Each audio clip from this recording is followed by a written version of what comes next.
안녕하십니까. 파이터치 연구원 나정주 원장입니다.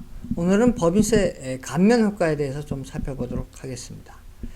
법인세를 감면해주면 기업에서는 투자를 늘리고, 투자를 늘리면 일자리가 창출된다. 이렇게 선순환이 이루어지기 때문에 법인세를 감면해줘야 된다는 주장이 있는 반면에, 법인세를 감면해도 기업에서는 투자를 늘리지 않고 일자리를 창출하지 않는다.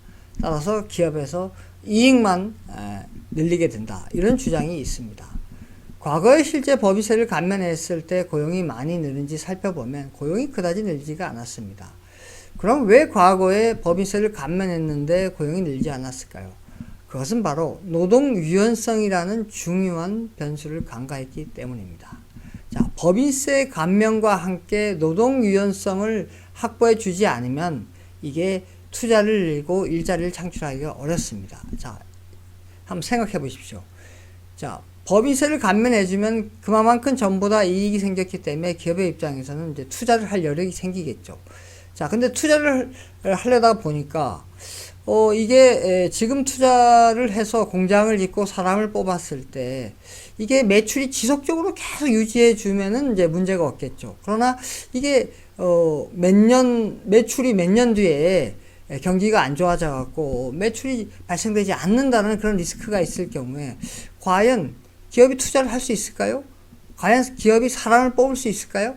자, 생각해 보십시오. 몇 년 뒤에 만약에 경기가 안 좋아져서 그 공장은 폐쇄하고 사람을 해고해야 된다면, 근데 뭐 정규직을 뽑아놨을 때 노동 유연성이 확보되지 못해서 그런 해고를 못 한다면 기업의 입장에서 선뜻 투자를 하기가 어렵죠. 그래서 노동 유연성이 확보가 될 경우에 기업에서는 과감히 투자를 할 수 있는 것입니다. 자, 이러한 관계에 대해서, 즉 법인세를 감면했을 때 고용이 증가하는 것은 바로 노동 유연성이 확보됐느냐, 노동 유연성이 높느냐 여부에 따라서 결정이 된다.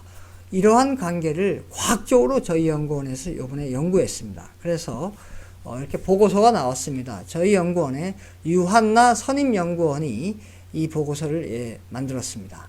그래서 오늘은 이 보고서에 대해서 자세히 설명드리도록 하겠습니다. 자, 먼저 법인세와 고용 관계를 실제 데이터를 가지고 좀 살펴보도록 하겠습니다. 자, 이 그래프는 OECD의 몇 년치 데이터를 법인세 증가율과 고용 증가율을 점을 찍어 놓은 겁니다. 이렇게 점을 찍어 놓은 건데, 자, 법인세 증가율은 수평축이고 수직축은 고용 증가율이 되겠습니다. 자, 보시면 이게 뭐 보시는 것처럼 무슨 뭐 비례한다거나 반비례한다거나 이렇게 뚜렷한 관계가 나타나지 않습니다. 자, 법인세를 감면하면 고용이 증가하려면 이게 반비례의 관계가 나타나야 됩니다. 근데 반비례의 관계가 잘 나타나지 않는다는 것을 알 수가 있습니다. 자, 이번에는 앞에서 살펴본 그런 데이터를 노동 유연성이 낮은 데부터 높은 순으로 이렇게 잘라서 좀 살펴보도록 하겠습니다. 자, 먼저 노동 유연성이 OECD 국가들 중에서 하위 20% 수준인 경우 먼저 살펴보시면 이게 반비례가 아니고 비례 관계가 나옵니다. 즉 이걸 다시 해석하면 법인세를 감면하면 오히려 고용이 감소하는 그런 결과가 나타납니다. 노동 유연성이 하위 20% 수준인 경우, 즉 낮은 경우에. 자, 그 다음에는 노동 유연성이 25에서 50% 수준인 경우 보면은 그다지 관계가 정확히 뚜렷하게 나오지를 않습니다. 자, 이번에는 노동 유연성이 50에서 75% 수준의 경우에도 보시면은 약간 비례하는 관계가 나타나고 있습니다. 즉 법인세를 감면해도 고용이 오히려 감소하는 그런 이제 증상이 나타나고 있습니다. 자, 근데 노동 유연성이 아주 높은 경우, 그러니까 상위 20% 수준인 경우에는 이 반비례가 뚜렷이 나타나고 있습니다. 즉 법인세를 감면하면 고용이 증가하는 그런 관계가 나타나고 있습니다. 다시 말씀드리면 노동 유연성이 높은 경우에는 법인세를 감면해 줬을 때 고용이 증가하는 그런 관계를 실제 데이터를 통해서 확인할 수 있었습니다. 자, 앞에서 법인세 감면과 고용 증가의 상관관계를 살펴보았는데 이번에는 인과관계를 과학적으로 좀 살펴보도록 하겠습니다.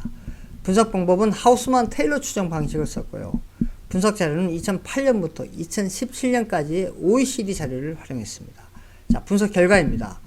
노동 유연성이 OECD 국가 중에서 상위 25%일 경우에 법인세를 1%포인트 감면하면 고용이 최대 0.16%포인트 증가하는 것으로 분석이 되었습니다. 앞의 상관관계 분석과 일치되는 결과가 나타났습니다. 자, 이 결과를 좀 그래프를 통해서 좀 살펴보도록 하겠습니다. 자, 수평축은 법인세 증가율이고 수직축은 고용 증가율입니다. 자, 저게 이제 1분위, 2분위, 3분위, 4분위가 되어 있는데, 요게 바로 노동 유연성을 4개의 분위로 나눈 겁니다. 즉, 낮은 데부터 1분위는 이제 노동 유연성이 낮은 하위고, 그 다음에 4분위는 이제 노동 유연성이 높은. 그래서 노동 유연성을 낮은 데부터 높은 데로 쭉 해서 4개 분위로 이렇게 나눈 겁니다. 자, 그래서 보시면은 노동 유연성이 낮은 경우, 그러니까 1분위, 이때는 오히려 법인세를 감면을 하면 고용이 감소하는 것으로 나왔고, 2분위에 보면은 또 마찬가지입니다. 3분위도 마찬가지고, 4분위의 경우에만 법인세를 감면했을 때 고용이 증가하는 그런 효과가 나타난다는 것을 알 수가 있습니다. 다시 말씀드리면 노동 유연성에 따라서 이 법인세 감면이 고용에 나타나는 효과가 달라지는데, 노동 유연성이 높을 경우에 법인세를 감면했을 때 고용이 증가하는 효과가 발생된다는 것을 알 수가 있습니다. 자, 이렇게 앞에서 분석한 분석 결과를 바탕으로 그럼 앞으로 어떻게 해 나가야 되는지 발전 방향에 대해서 좀 살펴보도록 하겠습니다. 자, 무엇보다도 법인세 인하와 동시에 노동 유연성 확보를 같이 해야 되겠죠. 이것이 따로따로 했을 때는 효과가 없습니다. 즉 법인세 감면만 해줬을 때는 고용 증가에는 아무런 효과가 없기 때문에 반드시 노동 유연성 확보와 같이 병행돼야 된다. 이것이 되게 중요합니다. 자, 마크롱 정부가 실제 법인세 감면과 노동 유연성 확보를 동시에 해서 2009년도에 최저 실업을 달성하고 2015년도부터 19년도에 약 90만 명의 일자리를 창출했습니다. 자, 두 번째는 이제 무엇보다도 노동 유연성 확보하는데 노력을 해야 되겠죠. 그래서 노동 유연성을 확보하기 위해서 고용 및 해고 경직성을 완화해주고, 그 다음에 근로에 관련해서 개별 기업 재량권을 보장해줘야 됩니다.